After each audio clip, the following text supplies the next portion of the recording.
ॐ अज्ञानतिमिरन्धस्य ज्ञानञ्जनशलाखया चक्षुरुन्मिलितं येन तस्मै श्रीगुरुवे नमः।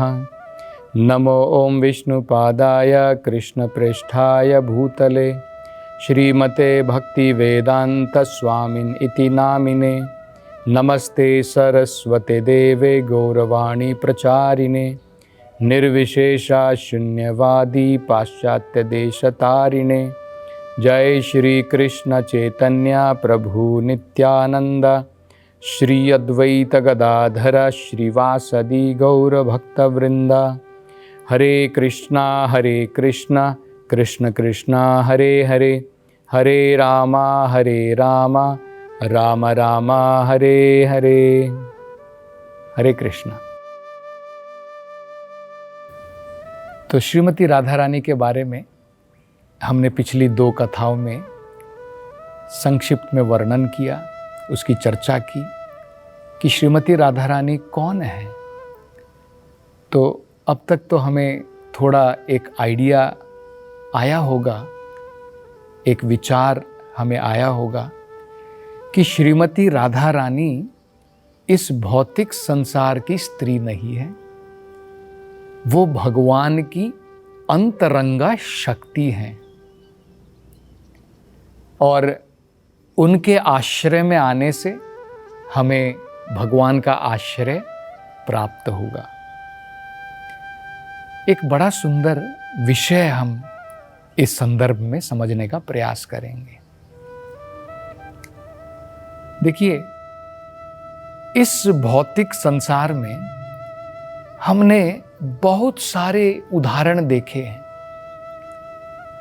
इस भारतवर्ष के अंदर में अगर हम खासकर बात करें, ऐसे बड़े महान महान संतगण हुए हैं जिन्होंने भौतिक सुखों का त्याग कर दिया है ब्रह्मन के आनंद की प्राप्ति के लिए।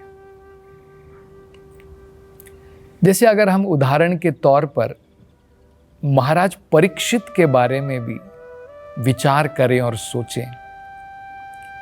परीक्षित महाराज ने बड़ी ही युवा अवस्था में, जब उनके पास में सब कुछ था, उनका राज्य था, उनके पास में राजा के जो भी सुख होते हैं सब उनके पास में थे, लेकिन जब समय आया उन्होंने तुरंत इन सब चीज़ों का त्याग कर दिया और 7 दिन तक लगातार भगवान की भक्ति में मग्न रहे, जब तक उन्होंने प्राण न त्याग दिए हों। उन्होंने यहाँ तक 7 दिनों तक लगातार न उन्होंने कुछ खाया, न उन्होंने कुछ एक बूंद पानी भी पी और ना ही वो सोए। 7 दिन लगातार भागवत कथा का श्रवण करते रहे, वही उनके आनंद का स्रोत था। इसी प्रकार हम देखते हैं भरत महाराज, जिनके नाम पर हमारे देश का नाम भारत पड़ा है। भरत महाराज के बारे में भी बताया जाता है कि युवा अवस्था में उन्होंने भी अपने पूरे परिवार के सुखों का त्याग कर दिया था। वो भी एक राजा थे, पूरे भारतवर्ष के राजा थे। और उस समय भारत जो है ये छोटा सा देश नहीं था, पूरी पृथ्वी को भारतवर्ष कहा जाता था। तो पूरे पृथ्वी के वो राजा थे। तो हम समझ सकते हैं कि किस प्रकार के राजकीय सुख उनके पास में उपलब्ध थे। उन सभी राजकीय जितने भी उनके पास में सुख थे, उनका उन्होंने त्याग कर दिया, वन में चले गए, भगवान के ऊपर तपस्या उन्होंने की, ध्यान लगाया, भगवान की भक्ति की। तो देखिए, उन्होंने जो है भौतिक सुखों को तुच्छ समझ करके उसका त्याग कर दिया ब्रह्मन सुख की प्राप्ति के लिए। इसी प्रकार से भरत महाराज तो बहुत पहले की बात है। आज से अगर हम कुछ 1000 साल पहले, 2000, 2500 साल पहले की भी बात करें तो हमें पता है कि हमारे भारतवर्ष में महात्मा बुद्ध जिन्हें कहा जाता है, जब बुद्ध जी आए थे तो वो भी जो है सिद्धार्थ के रूप में एक राजकुमार थे, और उन्होंने भी जो है पूर्ण राज्य का उन्होंने त्याग कर दिया और बिल्कुल भिक्षुक की भांति उन्होंने अपना जीवन बिताया। तो उनका उदाहरण भी हम देख सकते हैं कि किस प्रकार से अनेकों प्रकार के वैभव पूर्ण जो सुख उनके पास में प्राप्त थे, उन सब का उन्होंने त्याग करके ब्रह्मन सुख की प्राप्ति के लिए अनेकों प्रकार की तपस्याएं की। अब मैं ये उदाहरण क्यों दे रहा हूं? क्योंकि एक बड़ा महत्वपूर्ण हमें पॉइंट समझना है इसके द्वारा। क्या समझना है?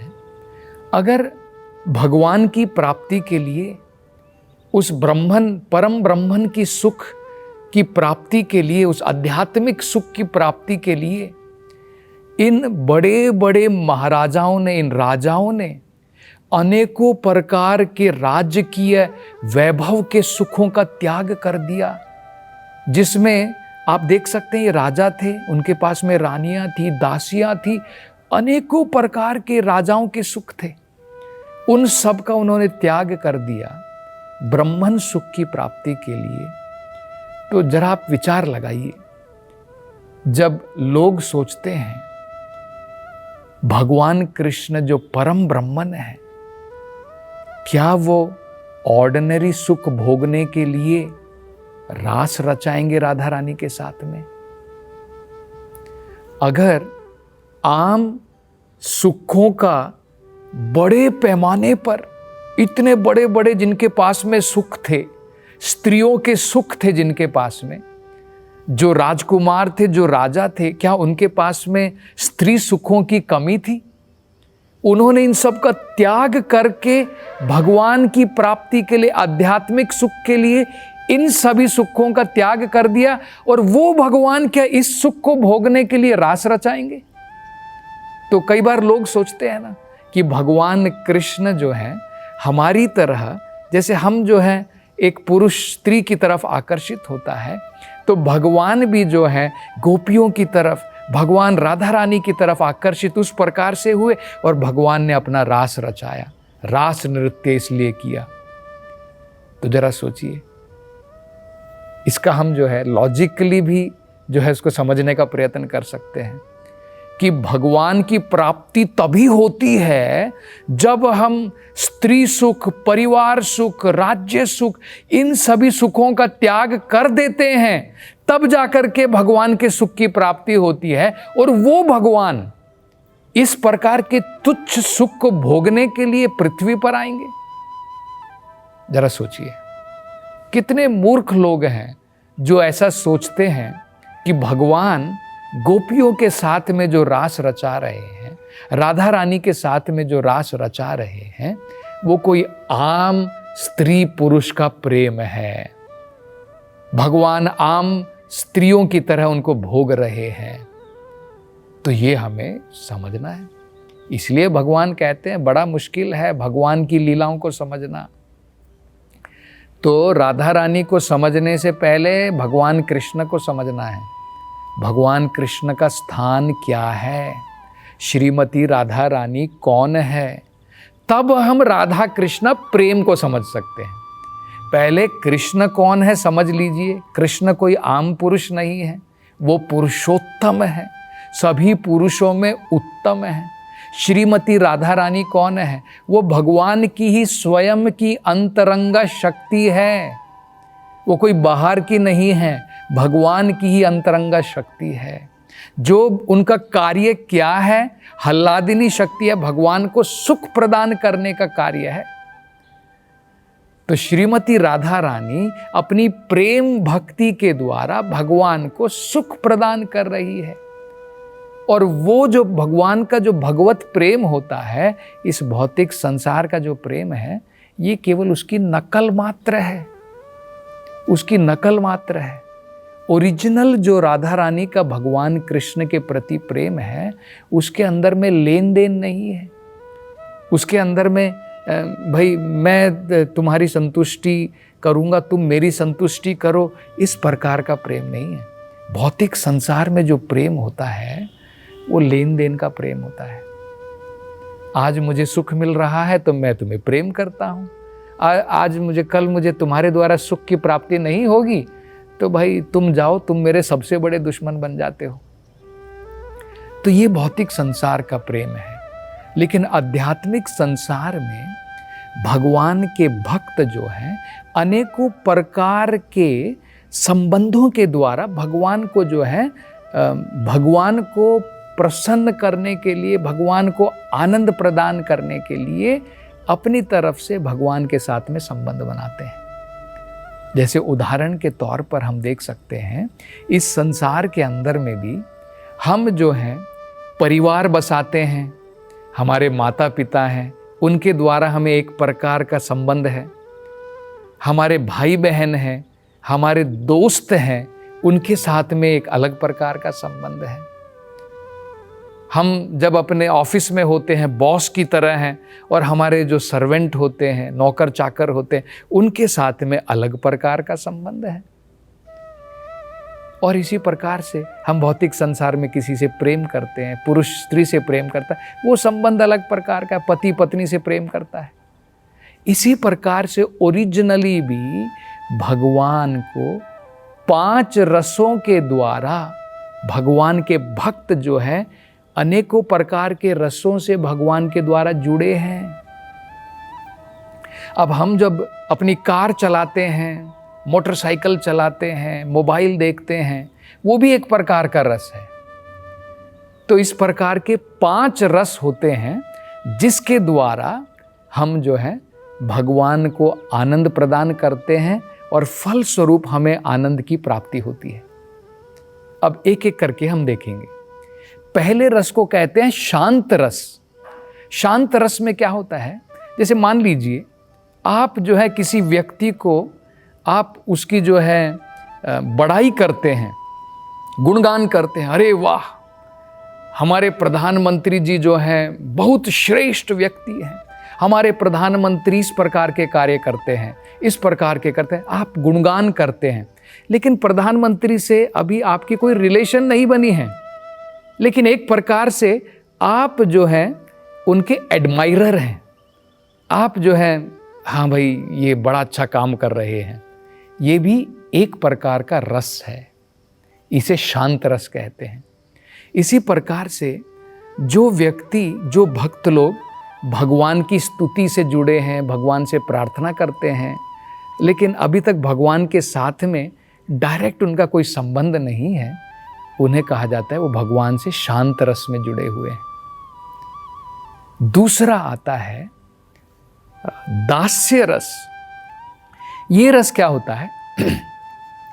दास्य रस में भगवान मेरा मालिक, मैं भगवान का दास, भगवान मेरे सुपीरियर और मैं भगवान के नीचे, मैं भगवान की दासत्व के द्वारा उनकी सेवा करना चाहता हूँ। और सबसे प्रसिद्ध उदाहरण राम, उनके भगवान हनुमान जी के लिए परमेश्वर और उनके परम दास हनुमान जी हमेशा चरणों में बैठे रहते हैं, उनकी सेवा में रत रहते, दास की भांति। इसे कहते दास्य रस। तो पहला हो गया शांत रस, बाद में होगा दास्य रस। अभी देखिए शांत रस से तो दास्य रस बढ़िया है ना, उसमें थोड़ी इंटरेक्शन है, दास को जो है भगवान की सेवा करने का एक अवसर प्रदान उन्हें मिल रहा है। वो केवल ग्लोरिफिकेशन मात्र नहीं कर रहे हैं, सेवा का अवसर भी उन्हें प्राप्त हो रहा है। दास्य रस के बाद में जो अगला उससे थोड़ा ऊंचा होता है उसे कहते हैं साख्य रस। मान लीजिए 2 सखा हैं, उनके बीच में जो रिलेशन है और जो हमारा कोई जो है सेवक होता है उनके बीच में रिलेशन थोड़ा अलग तो होगा ना। अभी देखिए अर्जुन भगवान के सखा के रूप में है, या फिर भगवान के जो ग्वाल बाले हैं वृंदावन में, व्रजधाम में, वो भगवान के सखा के रूप में है। और देखिए सखा क्या होता है, उसमें तू बड़ा है मैं छोटा हूं, वो नहीं होता है ना।